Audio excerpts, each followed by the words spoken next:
Uttarakhand high court ने Rishikesh IDPL कर्मचारियों को बड़ी राहत दी है। हाईकोर्ट ने सरकार के आवासों पर बुलडोजर चलाने के आदेश पर रोक लगा दिया है और सरकार और दूसरे पक्षकारों को नोटिस जारी कर 4 हफ्तों के भीतर जवाब दाखिल करने का आदेश दिया है। आपको बता दें कि 19 जुलाई को सरकार ने आईडीपीएल कर्मचारियों के आवास खाली करने और ध्वस्तीकरण का आदेश दिया था, जिसके बाद 23 जुलाई को कार्रवाई भी शुरू कर दी गई थी। लेकिन इस आदेश को गुलशन भनौट समेत अन्य ने हाईकोर्ट में चुनौती दी थी और कहा कि जिन अधिकारियों ने यह आदेश दिया है उनको कोई अधिकार ही नहीं है कि वो आदेश जारी कर सके।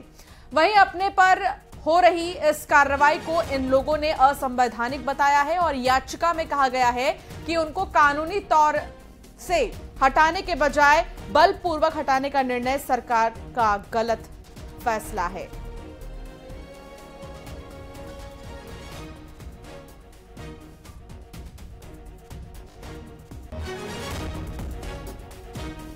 सिविल कोर्ट ने डिमोलिशन ऑर्डर पिटिशनर्स के लिए स्टे कर दिया है और सरकार को 4 हफ्ते में जवाब देने के लिए ऑर्डर किया है और उसके बाद ही फिर डिसाइड होगा। आगे बढ़ते हैं। लेखपाल और जेई भर्ती पेपर लीक मामले में आरोपी के घर पर हरिद्वार पुलिस ने कुर्की की कार्रवाई की और लगातार फरार चल रहे सहारनपुर जिले के रहने वाले आरोपी अनिल कुमार के गांव मांडूवाला पहुंचकर पुलिस ने कुर्की करते हुए घर के सभी जरूरी सामान जब्त कर लिए हैं। इस दौरान लगातार मुनादी भी होती रही। हरिद्वार के कनखल थाने में पटवारी और जेई पेपर लीक मामले में मुकदमा दर्ज है, जिसकी जांच एसआईटी कर रही है और मामले में अब तक करीब 50 लोगों को गिरफ्तार करके जेल भेजा जा चुका है, जबकि अलग अलग लोगों से करीब 1 करोड़ रुपए की बरामदगी भी की जा चुकी है।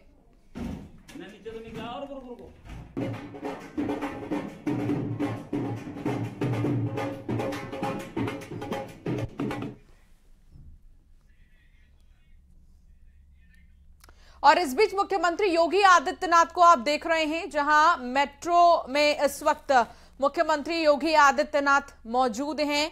आगरा में वो मेट्रो में मौजूद हैं, जहां मेट्रो की शुरुआत हो गई है। आगरा को हाईटेक सिटी बनाने की कवायद के तहत आप देख रहे हैं मुख्यमंत्री योगी आदित्यनाथ आगरा में मौजूद हैं। मेट्रो की शुरुआत हो गई है। मुख्यमंत्री योगी आदित्यनाथ के साथ कई मंत्री नेता भी मौजूद हैं। तो ये एक्सक्लूसिव तस्वीर आपको दिखा रहे हैं, जहां सीएम योगी आगरा में मौजूद हैं। आज सबसे पहले वो मथुरा पहुंचे, उसके बाद वृंदावन में बांके बिहारी के दर्शन पूजन किए उन्होंने, जिसके बाद आकर आगरा में मेट्रो की शुरुआत अब हो गई है और अलग अलग स्टेशंस पर मेट्रो जाएगी। और इतना ही नहीं बल्कि कनेक्टिविटी को और भी ज्यादा आसान बनाने के लिए मेट्रो की शुरुआत की गई है। अब मेट्रो सिटी में आगरा का भी नाम शामिल हो गया है। मुख्यमंत्री योगी आदित्यनाथ इस मेट्रो में बैठे थे और अब मेट्रो की शुरुआत होने से यहां के जो स्थानीय लोग हैं उनके लिए और भी ज्यादा आसान हो जाएगा एक जगह से दूसरी जगह जाना।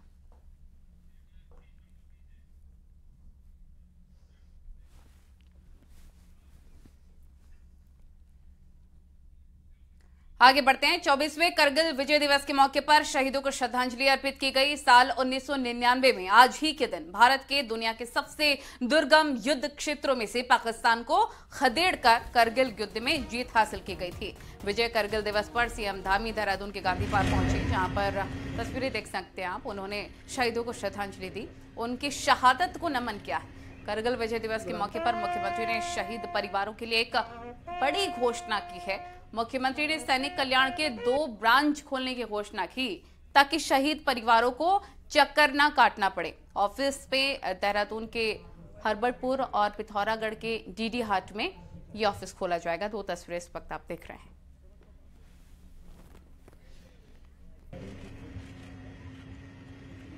उत्तराखंड के अंदर, उत्तराखंड जहां देवभूमि है वहीं वीर भूमि भी है। देश के अंदर एक बहुत बड़ी संख्या देश की कुल सेना के प्रतिशत के रूप में उत्तराखंड से देश को देने का काम होता है। मातृभूमि और देश की सेवा के लिए लगते हैं। उन सब के कल्याण के लिए, उन सब के उत्थान के लिए, उनके परिवारों के वेलफेयर के लिए हमारी सरकार प्रतिबद्धता से काम करेगी। 24वें करगिल विजय दिवस के मौके पर देहरादून में आज उत्तराखंड के राज्यपाल जनरल गुरमीत सिंह ने शहीदों को श्रद्धांजलि दी। राज्यपाल जनरल गुरमीत सिंह ने देहरादून के शौर्य स्थल पहुंचकर शहीदों को नमन किया और मीडिया से बात करते हुए कहा कि करगिल विजय के दौरान शहीद हुए लोगों को याद करने का आज दिन है।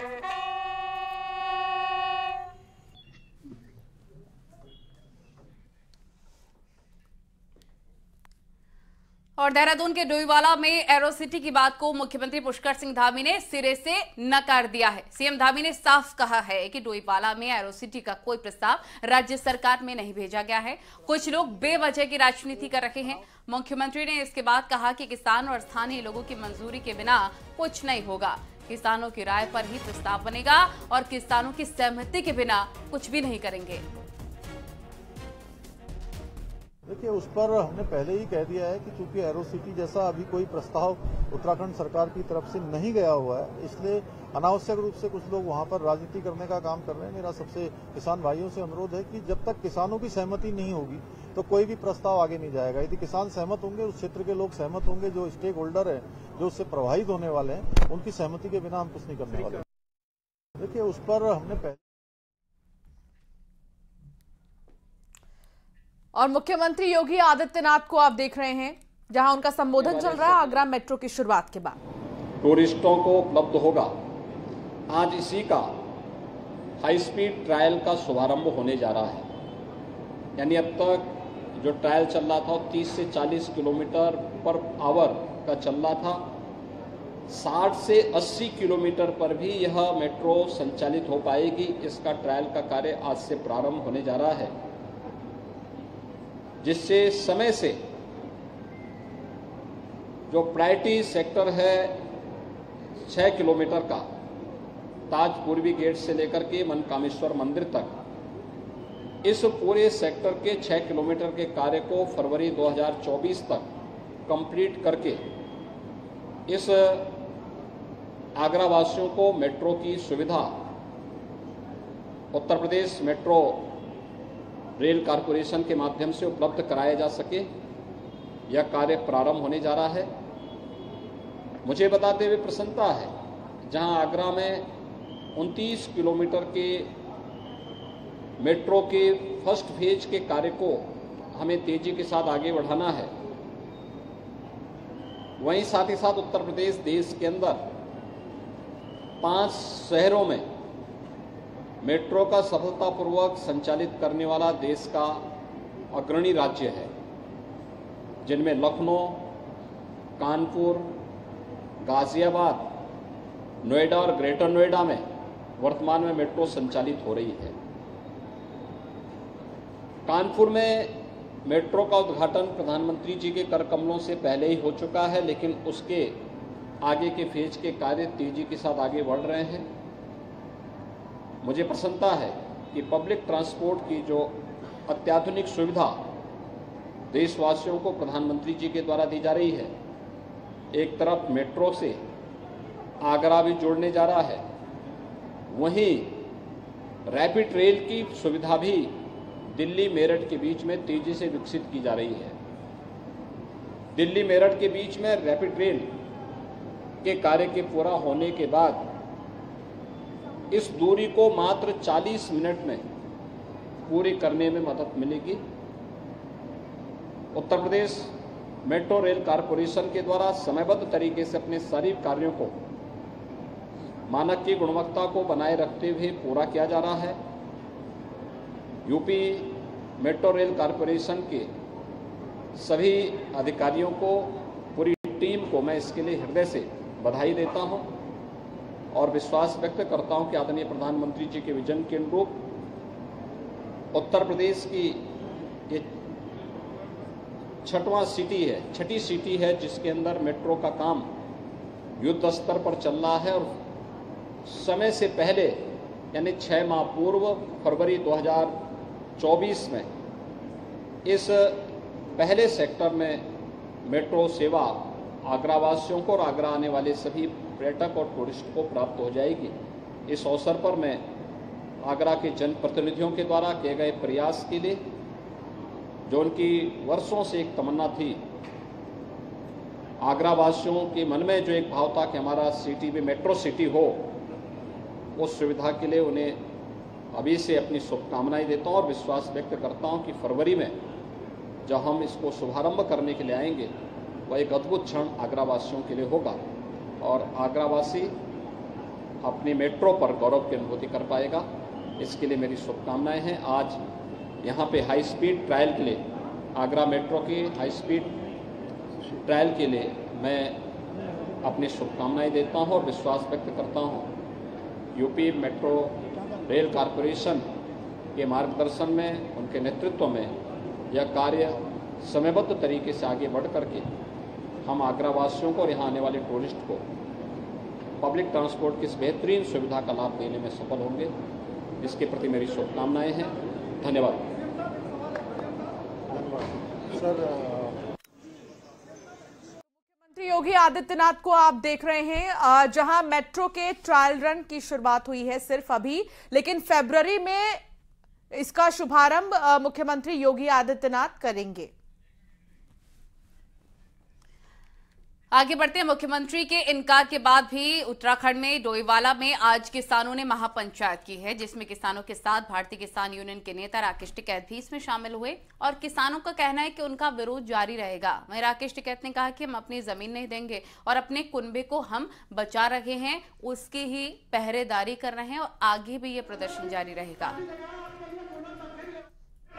जमीन तो हम देंगे ही नहीं, अपनी पहरेदारी तो करेंगे जमीन की।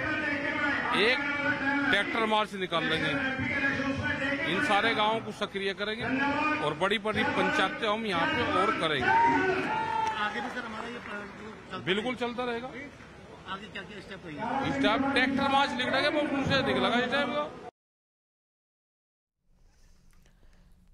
टिहरी के घनसाली के कोट गांव में भारी बारिश के चलते लैंडस्लाइड हुआ है। 4 से 5 घरों पर पहाड़ से मलबा आया है। मलबे में 5 पशुओं के दबे होने की खबर है। गनीमत ये रही कि कोई भी जनहानि नहीं हुई है। तो भारी बारिश के चलते हर तरफ आफत ही है और ऐसे में 4 से 5 घर नुकसान होने की वजह से यहां परेशानी झेल रहे हैं। चमोली में बद्रीनाथ नेशनल हाईवे पर जोगीधारा के पास पहाड़ का आधा हिस्सा जेसीबी मशीन के ऊपर आ गया। गनीमत ये रही कि जेसीबी मशीन ऑपरेटर बाल बाल बच गया। बद्रीनाथ राष्ट्रीय राजमार्ग आज सुबह से ही जोगीधारा के पास बाधित है, जिसे खोलने का काम जारी है। लगातार हो रही बारिश से पहाड़ का आधा हिस्सा टूटकर सड़क पर आ गया है, जिससे हेमकुंड और बद्रीनाथ जाने वाले यात्री रास्ते में ही फंस गए।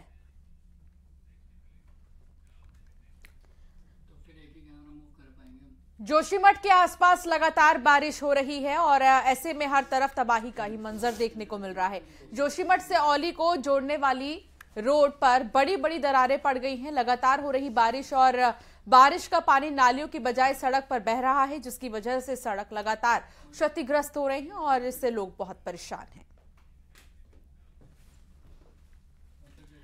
और चमोली के दूरस्थ देवाल के ग्रामीण अपनी जान जोखिम में डालकर उफनते गदेरे को पार करने को मजबूर हैं। ये गदेरा तोतरी रामपुर के बीच में धारकुंवर पट्टा के पास है।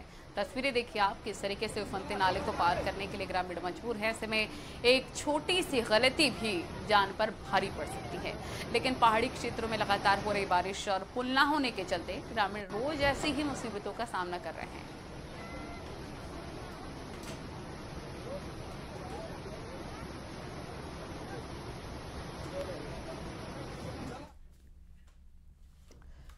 उत्तरकाशी में गंगोत्री और यमुनोत्री हाईवे बुधवार से ही बंद है। गंगोत्री हाईवे हेलगुगाड़ और एक जगह के पास बंद है और इसके साथ ही मनेरी लालढांग बंदरकोट के पास बंद होने से स्थानीय लोग परेशान हैं। तो इसके साथ ही यमुनोत्री हाईवे डाबरकोट के पास भारी मलबा आ गया है, जिससे रास्ता बंद हो गया है। जगह जगह मार्ग बंद होने से यात्री काफी परेशान हैं।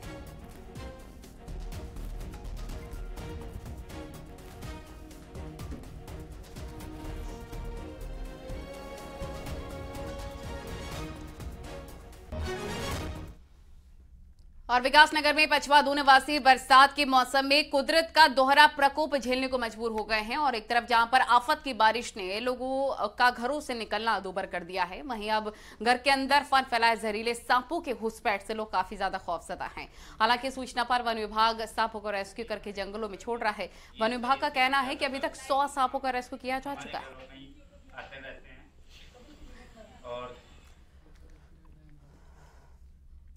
हरिद्वार के लक्सर क्षेत्र में एसयूवी कार से आए चोरों की करतूत सीसीटीवी कैमरे में कैद हो गई है और यहां पर चोरों ने रात के अंधेरे में एक ई रिक्शा शोरूम में घुसकर रिक्शे से 4 बैटरी चुरा ली है। इसके साथ ही 10,000 कैश पर भी हाथ साफ किया है। घटना लक्सर कोतवाली क्षेत्र के शेखपुरा की है। जब सुबह दुकान खोलने के लिए आया तो मुझे लगा कि मेरे लोग के साथ में छेड़खानी हुई है, तो मैं लोग जबरदस्ती से खोल के अंदर गया। अंदर जाली कटी हुई थी और वहां से रिक्शा की बैटरियां चोरी हुई हैं। लोकल और वोकल की बात इन दिनों जोरों पर चल रही है, लेकिन उत्तराखंड का लोकल सेब इस नारे पर फिट नहीं बैठ रहा है। हालात ऐसे हैं कि उत्तराखंड में लौकी, कद्दू और तोरई जैसी सब्जियों से भी सस्ता बिक रहा है और ऐसे में इस रिपोर्ट को देखिए। 100 रुपए का 1.25 किलो। कहाँ का सेब है? ये रामगढ़ का है। रामगढ़ का सेब। मेरे हाथ में जो सेब है वो 100 रुपए का 1.25 किलो है। वाकई ये हाल है उत्तराखंड की फ्रूट बेल्ट में पैदा हुए इस सेब का, जो मंडी तो पहुंच रहा है लेकिन ग्राहक इसके आसपास तक नहीं फटक रहा। हिमाचल के इस सुर्ख सेब के आगे उत्तराखंड का लोकल सेब फीका पड़ रहा है। मंडी में आने वाला थोक ग्राहक उत्तराखंड के सेब को 20 रुपए किलो तक में खरीदने को तैयार नहीं। अभी जो नई वैरायटी और नए सेब आ गए हैं तो उसे मार्केट में एकदम से रेट में गिरावट आ गई है, क्योंकि हिमाचल की जो क्वालिटी होती है उस क्वालिटी के सामने हमारे कुमाऊं का सेब नहीं बाजार में नहीं टिक पाता है।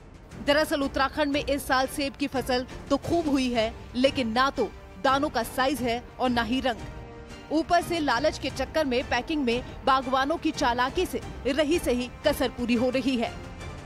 तो एक गाड़ी में 2-3 लाख रुपए कटे। कारण क्या है? ये क्वालिटी मेंटेन नहीं है। इसकी ऊपर की तय में आपने देखा अभी ये कम से कम 100-200 ग्राम के दाने हैं।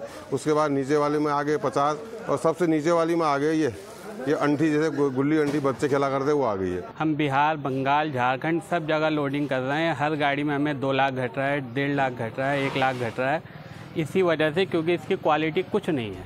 हिमाचल का रेड गाला सेब जहां एक तरफ 180 से 220 रुपए किलो तक बिक रहा है, वहीं उत्तराखंड का सेब लौकी, कद्दू, भिंडी और तोरई जैसी सब्जियों से भी नीचे बिक रहा है। और इसकी बड़ी वजह है सेब की खराब क्वालिटी। हल्द्वानी से न्यूज़ 18 के लिए शैलेंद्र नेगी की रिपोर्ट।